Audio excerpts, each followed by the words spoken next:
हरे कृष्णा, राधे राधे। पापन कुशा एकादशी व्रत के परिणाम स्वरूप लोगों को मृत्यु के बाद मोक्ष और स्वर्ग की प्राप्ति होती है। इसके साथ ही उस व्यक्ति की अगली 10 पीढ़ियों को भी इस एकादशी का फल मिलता है। इसलिए आज इस वीडियो में हम पवित्र पावनी पापन कुशा एकादशी व्रत की पवित्र कथा को सुनेंगे। पापन कुशा एकादशी का व्रत रखने वाले सभी व्यक्ति के जाने अनजाने में किए पापों का प्रायश्चित हो जाता है। माना जाता है कि इस व्रत को करने से मन और आत्मा भी शुद्ध हो जाते हैं। एकादशी व्रत की इस कथा को सुनने मात्र से हमें यमलोक के दुखों से मुक्ति मिल जाती है। बहुत ही भावपूर्ण कथा है। प्रेम से, मन से, भाव से सुने। अगर एकादशी व्रत नहीं कर पा रहे हो तो भी पूरे विधि विधान से एकादशी की पूजा जरूर करें, कथा जरूर सुने, क्योंकि पापन कुशा एकादशी की व्रत के कथा को सुनने मात्र से ही जीवन की सभी परेशानियों का अंत हो जाता है। पापन कुशा एकादशी पर भगवान विष्णु के पद्मनाभ स्वरूप की पूजा की जाती है। याद रखिएगा, अब हाथ में फूल, तिल और दक्षिणा लेकर प्रेम, मन और भाव से इस पवित्र कथा को सुने। एक समय अर्जुन ने श्री कृष्ण से कहा, हे जगदीश्वर, अश्विन माह के शुक्ल पक्ष की एकादशी का क्या नाम है तथा इस व्रत के करने से कौन से फलों की प्राप्ति होती है? कृपया ये सब मुझे विधान पूर्वक कहिए। भगवान श्री कृष्ण ने कहा, हे कुंती नंदन, अश्विन माह के शुक्ल पक्ष की एकादशी का नाम पापन कुशा है। इसका व्रत करने से सभी पाप नष्ट हो जाते हैं तथा व्रत करने वाला अक्षय पुण्य का भागी होता है। हे अर्जुन, इस दिन मनुष्य को विधि पूर्वक भगवान पद्मनाभ की पूजा करनी चाहिए। ये एकादशी मनुष्य को मनवांछित फल देके स्वर्ग को प्राप्त करवाने वाली है। हे अर्जुन, जो मनुष्य कठिन तपस्याओं के द्वारा जिस फल को प्राप्त करते हैं, वो फल इस एकादशी के दिन क्षीर सागर में शेषनाग पर शयन करने वाले भगवान विष्णु को नमस्कार कर देने मात्र से ही मिल जाता है और मनुष्य को यम के दुख नहीं भोगने पड़ते। जो मनुष्य अज्ञानवश अनेक पाप तो कर देते हैं, फिर पछताते हुए श्री हरि की शरण लेते हैं और भगवान श्री हरि को नमस्कार करते हैं, वो नरक में नहीं जाते। भगवान विष्णु के नामों के कीर्तन मात्र से संसार के सब तीर्थों के पुण्य का फल मिल जाता है। जो मनुष्य चक्रधारी भगवान विष्णु की शरण में जाते हैं, उन्हें कभी भी यम यातना भोगनी नहीं पड़ती। हे पार्थ, जो विष्णु भक्त शिवजी जी की निंदा करते हैं अथवा जो शिव भक्त भगवान विष्णु की निंदा करते हैं, वो सभी नरक में जाते हैं। भगवान श्री हरि की शरणागत होने वाले को यम का भय नहीं रहता और उसको यम की यातना को भोगना नहीं पड़ता। 1000 अश्वमेघ और 100 राजसूय यज्ञ का फल इस एकादशी के फल के 16वें भाग के बराबर भी नहीं होता। अर्थात इस एकादशी व्रत के समान संसार में अन्य कोई दूसरा व्रत नहीं है। इस एकादशी के समान विश्व में अन्य कोई पवित्र तिथि भी नहीं है। जो मनुष्य एकादशी का व्रत नहीं करते, वो सदा पापों से घिरे रहते हैं। जो मनुष्य किसी कारणवश केवल इस एकादशी का उपवास कर लेते हैं, उन्हें भी यम के दर्शन नहीं होते। एकादशी का व्रत करने के बराबर कोई भी पुण्य नहीं है। इस व्रत के समान कुछ भी तीनों लोकों में नहीं है। पापन कुशा एकादशी का व्रत करना मानव के लिए बहुत जरूरी है, क्योंकि जब तक मानव इस व्रत को नहीं करते, उनका शरीर पापों से मुक्त नहीं होता। हे राजेंद्र, इस एकादशी के व्रत को करने से मनुष्य को निरोगी काया, सुंदर स्त्री और धन धान्य की प्राप्ति होती है और अंत में वो स्वर्ग को जाता है। जो मनुष्य इस एकादशी के व्रत में रात्रि जागरण करते हैं, उन्हें सहज ही स्वर्ग की प्राप्ति हो जाती है। जब तक मनुष्य भगवान पद्मनाभ की एकादशी का व्रत नहीं करते, तब तक उनकी देह में पाप वास करते ही रहते हैं। एकादशी के व्रत के बराबर गंगा, गया, काशी, कुरुक्षेत्र और पुष्कर भी पुण्यवान नहीं है। हरिवासर तथा एकादशी का व्रत करने और जागरण करने से सहज ही मनुष्य विष्णु पद को पा लेता है।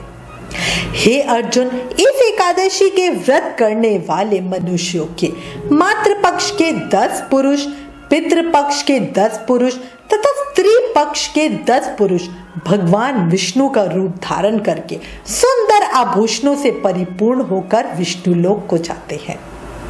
हे निप्रोत्तम, बाल्यावस्था, युवावस्था और वृद्धावस्था में इस व्रत को करने से पापी मनुष्य भी दुर्गति को प्राप्त नहीं होते, सद्गति को प्राप्त होते हैं। जो मनुष्य अश्विन माह के शुक्ल पक्ष की पापन कुशा एकादशी का विधान पूर्वक उपवास करते हैं, उन्हें विष्णु लोक की प्राप्ति होती ही होती है। जो मनुष्य एकादशी के दिन भूमि, गौ, अन्न, जल, खड़ाऊ, वस्त्र, छत्र आदि का दान करते हैं, उन्हें यम के दर्शन कभी नहीं होते। दरिद्र मनुष्यों को भी यथाशक्ति कुछ दान देकर कुछ पुण्य अवश्य ही अर्जित करना चाहिए। जो मनुष्य किसी प्रकार के पुण्य किए बिना जीवन यूं ही व्यतीत कर देता है, वो लोहार की भट्टी की तरह सांस लेता हुआ निर्जीव के समान ही माना जाता है। निर्धन मनुष्यों को भी अपनी शक्ति के अनुसार दान करना चाहिए तथा धन वालों को सरोवर, बाग, मकान आदि बनवाकर दान करना चाहिए। ऐसे मनुष्यों को यम का द्वार नहीं देखना पड़ता तथा संसार में दीर्घ आयु होकर धन, कुलीन और रोग रहित रहते हैं। जो मनुष्य तालाब, बगीचा, धर्मशाला, प्याऊ आदि बनवाते हैं, उन्हें नर्क के कष्ट कभी नहीं भोगने पड़ते। वो मनुष्य इस लोक में निरोगी, दीर्घायु वाले पुत्र तथा धन धान्य से परिपूर्ण होकर सुख भोगते हैं और अंत में स्वर्गलोक को जाते हैं। भगवान श्री हरि की कृपा से उनकी कभी दुर्गति नहीं होती। एकादशी कथा महत्तम समाप्तम। ओम श्री हरि विष्णवे नमः। पापन कुशा एकादशी का व्रत करने से अनेकों अश्वमेध यज्ञ और सूर्य यज्ञ के समान फल की प्राप्ति होती है। एक अन्य पौराणिक कथा के अनुसार एक बार विंध्याचल पर्वत पर एक अत्यंत ही क्रूर शिकारी क्रोधना निवास करता था। उसका मुख्य काम लोगों को दुख तकलीफ देना था। उसका सारा जीवन हिंसा, लूटपाट, मदपान और गलत संगति, पाप कर्मों में ही बीतता था। उसका अंतिम समय जब आया तो यमराज ने एक दूत को क्रोधना को लेने के लिए भेजा। तब यमराज के दूत बहेलिये को लेने आए और यमदूत ने बहेलिये से कहा कि कल तुम्हारे जीवन का अंतिम दिन है, हम तुम्हें कल लेने आएंगे। अब ये बात सुनकर वो बहेलिया बहुत भयभीत हो गया। क्रोधना क्रूर प्रवृत्ति का होने के बावजूद मौत से बहुत खौफ खाता था। जिंदगी बचाने के लिए वो अंगीरा ऋषि की शरण में गया और उनसे मदद की गुहार लगाई। महर्षि अंगीरा के चरणों पर गिरकर वो प्रार्थना करने लगा और बोला, हे ऋषिवर, मैंने जीवन भर पाप कर्म ही किए हैं। कृपया कर आप मुझे कोई ऐसा उपाय बताएं जिससे मेरे सारे पाप मिट जाए और मुझे मोक्ष की प्राप्ति हो जाए। संत महात्मा प्रेम की साक्षात मूर्ति होते हैं। ऋषि अंगीरा ने उस शिकारी को उस प्रकार रोते देखकर उनके मन में उसके प्रति बहुत दया आई। तब ऋषि अंगीरा ने शिकारी क्रोधना को मौत के खौफ से मुक्त करने के लिए पापन कुशा एकादशी के बारे में बताया और इसके व्रत का विधि विधान से रखने के लिए कहा। अब ऋषि की बात सुनकर वो क्रूर क्रोधना को कुछ संतोष मिला और उसने ऋषि की आज्ञा का पालन करते हुए पापन कुशा एकादशी का व्रत पूरे विधि विधान से किया। व्रत के साथ वो श्री हरि भगवान विष्णु की पूजा अर्चना करता रहा। व्रत के प्रभाव से शिकारी क्रोधना के सभी पाप नष्ट हो गए और उसको मुक्ति मिल गई। इस व्रत पूजन के बल से भगवान की कृपा से वो विष्णु लोक को गया। जब यमराज के यमदूतों ने इस चमत्कार को देखा तो वो बहेलिये को लिए बिना ही यमलोक वापस लौट गए।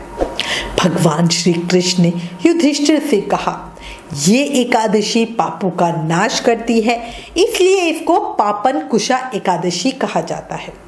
जो भक्त इस दिन भगवान विष्णु की पूजा करते हैं वो सभी सुखों को भोग कर अंत में स्वर्ग को जाते हैं। युधिष्ठिर, ये एकादशी आरोग्य, सुंदर और सुशील स्त्री, स्वर्ग और मोक्ष को देने वाली है। ओम श्री कृष्ण नमः। ओम नमो नारायणाय नमः। कथा के अंत में आपसे कहूंगी, भगवान श्री कृष्ण की बात सुन लो और इस व्रत को जरूर करो। कथा के सार के रूप में कहूंगी, मनुष्य को पापों से बचने का दृढ़ संकल्प करना चाहिए। यूं तो भगवान विष्णु का ध्यान स्मरण किसी भी रूप में हमेशा सुख देने वाला और पापों का अंत करने वाला है, पर एकादशी के दिन प्रभु का स्मरण कीर्तन सभी कलेशों और पापों को तुरंत ही खत्म कर देता है। पापन कुशा एकादशी का व्रत करने से लोगों को सुख, समृद्धि, स्वास्थ्य और अन्य शुभ लाभ मिलते हैं। इस एकादशी व्रत से 1000 अश्वमेध यज्ञ और 100 राजसूय यज्ञ करने के बराबर फल की प्राप्ति होती है। पापन कुशा एकादशी विष्णु जी के अवतार भगवान पद्मनाभ को समर्पित है। इस दिन भक्त उत्साह और भक्ति के साथ भगवान पद्मनाभ से प्रार्थना करते हैं और ये माना जाता है कि आशीर्वाद स्वरूप भगवान अपने भक्त के जीवन में सुख समृद्धि देते हैं। एक और बात कहूंगी, जिंदगी का कोई भरोसा नहीं, तभी इसे क्षणभंगुर कहा जाता है। अभी है और अगले ही पल नहीं हो, है ना? इसलिए ज्यादा से ज्यादा भगवान के पवित्र नामों का जाप करो, क्योंकि कहा गया है कलयुग केवल नाम आधारा, सुमिर सुमिर नर उतरहि पारा। इसलिए प्रेम से, मन से, भाव से हर समय, हर पल, हर सांस के साथ जाप करते रहो। हरे कृष्ण कृष्ण कृष्ण हरे हरे, हरे राम राम राम हरे हरे। जय श्री राधा कृष्ण।